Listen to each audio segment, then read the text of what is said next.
ہائے every one, آپ لوگ دیکھ رہے ہیں اپنے موبائل کا اسکرین۔ آج ہم پڑھیں گے ایک MCQs۔ تو MCQs میں پوچھا گیا ہے کہ اگر ایک باڈی ایکویلیبریم میں ہو تو اس میں کیا نہیں ہونا چاہیے، مطلب کائنیٹک انرجی نہیں ہونی چاہیے، ویلاسٹی نہیں ہونی چاہیے، مومنٹم نہیں ہونی چاہیے، یا ایکسلریشن نہیں ہونی چاہیے۔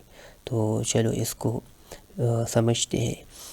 اچھا، ایکویلیبریم پہلے سمجھتے ہیں۔ ایکویلیبریم، اگر کوئی باڈی ایکویلیبریم میں ہو تو اس میں آپ لوگوں کو پتہ ہونا چاہیے کہ ٹوٹل جو نیٹ فورس ہے وہ ہمیشہ کے لیے 0 ہوتا ہے، لیکن اس کو پھر ہم ٹرانسلیشنل ایکویلیبریم کہتے ہیں۔ اور دوسرا، اگر ایک باڈی میں یہ بھی کنڈیشن ہے، سیکنڈ کنڈیشن ہے کہ اس میں ٹارک بھی 0 ہونا چاہیے۔ اب اگر ٹارک بھی 0 ہونا چاہیے تو اس کا مطلب ہے کہ یہ کیا ہے، یہ روٹیشنل ایکویلیبریم میں ہے۔ اب ہمیں سمجھ آ گیا ہے کہ اگر ایک باڈی ٹرانسلیشن ایکویلیبریم میں ہے تو اس میں فورس 0 ہونا چاہیے، اور اگر ایک باڈی روٹیشنل ایکویلیبریم میں ہے تو اس میں ٹارک 0 ہونا چاہیے، اور اگر ایک باڈی کمپلیٹ ایکویلیبریم میں ہو تو اس میں یہ دونوں 0 ہونے چاہیے۔ اب فورس کب 0 ہوتا ہے؟ آپ لوگوں کو پتہ ہے کہ ہمارے پاس فورس برابر ہوتا ہے ma کے، اور ٹارک کس کے برابر ہوتا ہے؟ ٹارک ہمارے پاس برابر ہوتا ہے I الفا کے۔ اچھا، ایک باڈی میں فورس کب 0 ہوتا ہے؟ ہمیں پتہ ہے کہ ماس کانسٹنٹ ہے ایوری ویئر، وہ تو کہیں بھی 0 نہیں ہوتا۔ ایکسلریشن ایک واحد ایسی چیز ہے جو 0 ہو سکتا ہے۔ تو آپ لوگوں کو یہ یاد ہونا چاہیے کہ ایکسلریشن اگر 0 ہوگا تو ادھر فورس 0 ہوگا، ادھر نیٹ فورس 0 ہوگا۔ اگر کہیں پر ٹوٹل ایکسلریشن 0 ہوا تو ادھر آپ کے پاس فورس بھی 0 ہوگا۔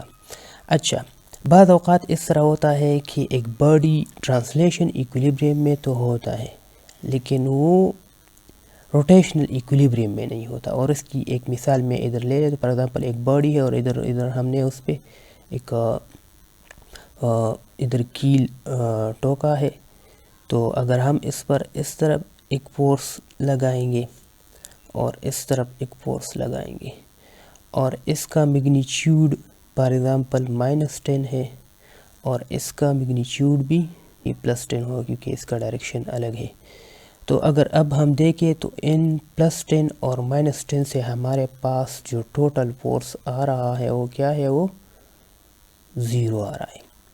لیکن کیا یہ باڈی ابھی روٹیشنل ایکویلیبریم میں ہے؟ نہیں ہے، کیونکہ اس میں روٹیشن پیدا ہوگا۔ یہ اس طرف گھومے گا، اس طرح گھومے گا، یہ سائڈ اس طرف چلا جائے گا اور یہ اس طرح، مطلب اس میں روٹیشنل پیدا ہوگا، کلاک وائز روٹیشن اس میں پیدا ہوگا۔ تو اس کا مطلب ہے کہ اگر کسی باڈی پر فورس 0 ہوگا تو ضروری نہیں ہے کہ وہ روٹیشنل ایکویلیبریم میں ہو۔ اچھا، روٹیشنل ایکویلیبریم کے لیے آپ لوگوں کو یہ سمجھنا چاہیے کہ ایکسلریشن 0 ہوگا۔ کیوں؟ کیونکہ ہمارے پاس مومنٹ آف انرشیا I=mr²۔ اب یہ بھی کانسٹنٹ ہے، یہ بھی کانسٹنٹ، یہ دونوں چینج نہیں ہوتے کسی باڈی میں، خاص باڈی میں، اگر ہم اسپیسیفک باڈی کی بات کریں۔ لیکن ہمارے پاس اگر چینج ہوگا تو کیا ہوگا، اگر ہمارے پاس کسی باڈی میں کیا 0 ہو سکتا ہے، وہ ہے الفا 0 ہو سکتا ہے۔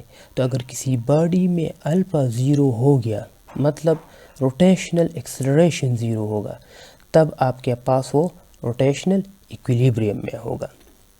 اچھا، اب ہمیں یہ اندازہ ہو گیا ہے کہ کسی باڈی کو ایکویلیبریم میں لانے کے لیے کون سی 2 چیزیں نہیں ہونی چاہیے۔